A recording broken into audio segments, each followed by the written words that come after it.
So, Front, the shared inbox tool, they recently went through a rebrand. Now, rebrands are great when they help you align to a problem that your customers have more effectively. But as you're going to see in this teardown, if you don't get it right, you'll lose your saltiness. And that is the opposite of what you want for high converting landing pages. Today, I'm joined once again by Pedro Cortes. Pedro is a consultant who helps SaaS companies convert more visitors into customers through better messaging and positioning. Are you ready? Let's go!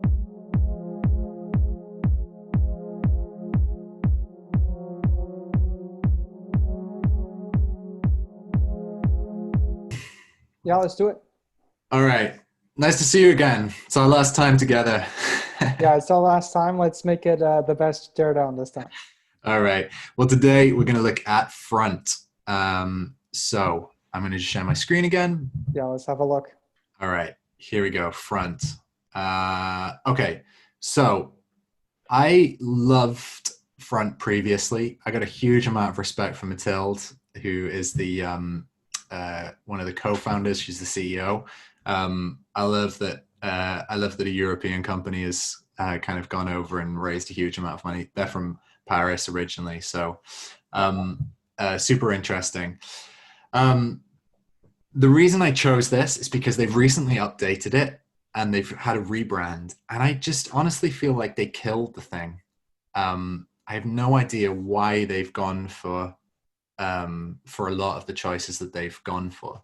Front is a shared inbox tool, effectively, where you can kind of have an inbox which is public with people in your team when you need it to be, or you can use support at and give your team members access. So in many ways, there's like intercom-like elements and Zendesk-like elements, but I think it's a little bit more like this is for managing email. Yeah. How do you feel when you look at this? Man, almost have to censor my opinion here because this is like horrible, right? The logo is no longer recognizable. They're trying to be way too smart with the headline. Yeah. Those bubbles, like those balls at the back, look really bad, and they're distracting me for even reading the headline in the first place. Yeah. And I think they really need to narrow down the part of the market that needs their tool. It needs a shared inbox. It needs a support tool. It needs all these apps, right? Because with Intercom and Zendesk and all these hundreds of tools that do very similar things, they need to double down on either one vertical or with one use case or one main use case, right? Because otherwise, because their audience is looking at probably 10 other tools, and if they don't really stand out and say, oh, if this is what you need, this is you should use Front, right? Until they get to that point, then their landing page is never going to be good, because their landing page is needs to be like 10 times better in the market they're in. Yeah, I totally agree. The thing for me that has always been the differentiator between this and other tools in the kind of similar segment is that these guys have really gone in on email specifically. So it's not about chatbots and different sources, or clearly maybe these days, but previously it was like, hey, email is a great way to use to do communication still, but we can make it better. And I thought that was really smart, because a lot of teams are already using email. They're probably sick of how it works for them, and they're sick of doing these forwarding and reply chains and stuff like that. But it's fairly good as a concept. And I don't really understand why they've done a lot of the things that they've done. Much of this just doesn't make sense to me. So here's a kind of a subtle thing that I don't get. Like on the hero here, you've got this kind of peeking thing from the video, but that's family photos in the background, and also they look like they come from about 5 different families. And I don't understand why that is the thing that they've like allowed to be the thing that teases you down the page, when that's not how most people work. And that's got like a Trello list, right? A Kanban right under it. I don't get it. Yeah, because they need to spend time with family 1 and family 2 and family 3. It's the to do. They're running a shared inbox for family, basically. Yeah. Yeah, I think I'm really struggling with this, because like let's just take the fact that this is a totally irrelevant headline is also not true. Like that is not what the definition of impact is. And then also I get lost in this. I no longer understand that, okay, front is where you do a shared inbox. Yeah. Um, I think like there are three things that we need to manage when we are acquiring a customer, like from a website. Is like one is how do like the people outside perceive us, right? So maybe if you were known as a shared inbox, but now you added more tools, you still need to manage that expectation that people still see you as a shared inbox, and you need to fix that as well, right?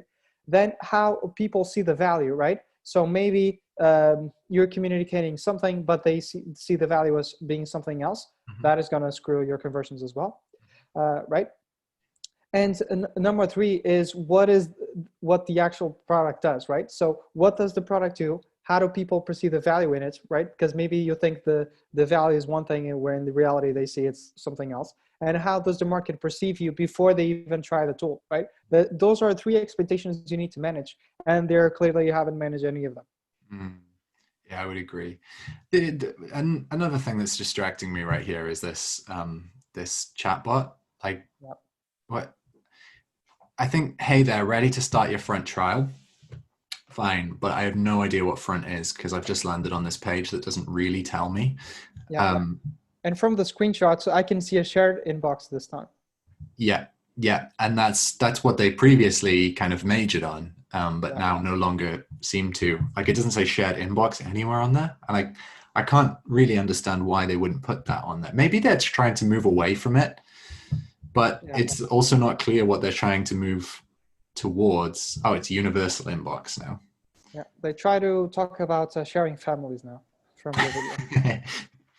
Yeah, it just feels like it doesn't. I don't really understand. Okay, you kind of walking me down the page here. Customer experience, that's cool. Scale customer experience, like, again, doesn't really mean anything, but um, you know, those sorts of things, those are the features, and that's really what I need. Like, I need to understand, what does the tool do, and what are the features that are going to help me. And yeah, maybe I'm the sort of person who says scale customer experience like a Android, but I don't get that from, I don't get how I could do that from this. Yeah, I think the problem here is not only they're not explaining the individual things that they do well. They're not explaining how all of these things go together, right? Because when you have, it's not like they're selling these separately, right? So there's no reason for me to go to 10 different pages for me to understand what they do and how they work together. I need to understand how they work together because it's likely that I unlock some sort of benefits from having everything in one tool, right? Yeah. Let's think about a completely different example. Maybe you have like maybe you have one tool for invoices, one tool for payment processing, one tool for failed payments, all this stuff.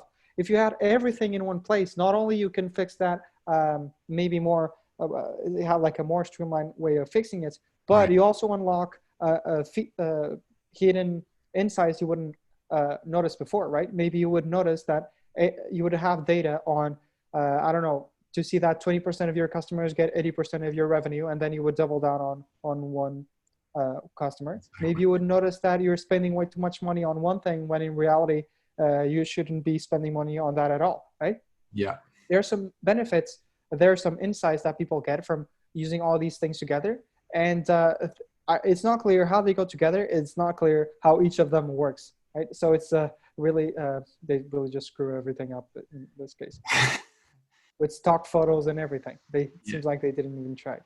Well, I think the stock photos is something I was going to say about. Like, I personally don't mind a stock photo, but when you have to show how it aligns to the actual product as well. So, work together to help customers faster. Okay, fine. There's a picture of people working together.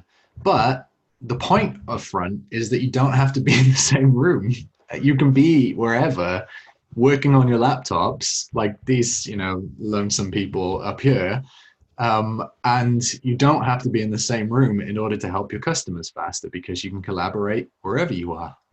Yeah, and it's good for asynchronous collaboration and everything. Yeah, yeah. And it's now that you talk about it, we scrolled like nearly to the end of the page, and we haven't seen what the product looks like yet. It's quite fascinating actually. I can't. Let's just carry on scrolling. Yeah, I don't think they show the product on the page at all. And then and then finally I get powering the heart of my business at the I, it like pages like this almost make me feel like annoyed because it feels like just a really well thought out landing page previously has just been completely bulldozed, and I've got no idea why. And you know, I'm not seeing the data. Maybe they were really struggling. Maybe that page wasn't converting at all for them. But I struggle to see how the kind of the shared inbox thing, where they showed, you know, quite clearly what the product did and stuff. I struggle to see how that converted worse for them than Yeah, this. If that this is like there's no way that it converted worse. I think it really has to do with like with the leadership and with what their vision is like from of the future front. I think they're focusing on awareness instead of focusing on conversions, mm, and that's when it gets a little dangerous, right? That's where it gets like super dangerous because people are just focusing on all these brand awareness that can be tracked, and this amazing brand that people are going to remember, which they want because there are a billion tools like these. mm. Um, and then this is what happens. Yeah, and I mean, ultimately, if you focus on awareness, which is, by the way, like okay when you're at a certain point in the company, um, Okay, if everything else is solid, right? If the right, rest of exactly, the funnel is super solid, I can just focus on getting more awareness, yeah, and then those people will eventually go through other stages of the funnel, right? exactly. But before that, you run out of cash, Yeah. and that's obviously not great. All right, anything else you want to say about this page before we close off? Not really.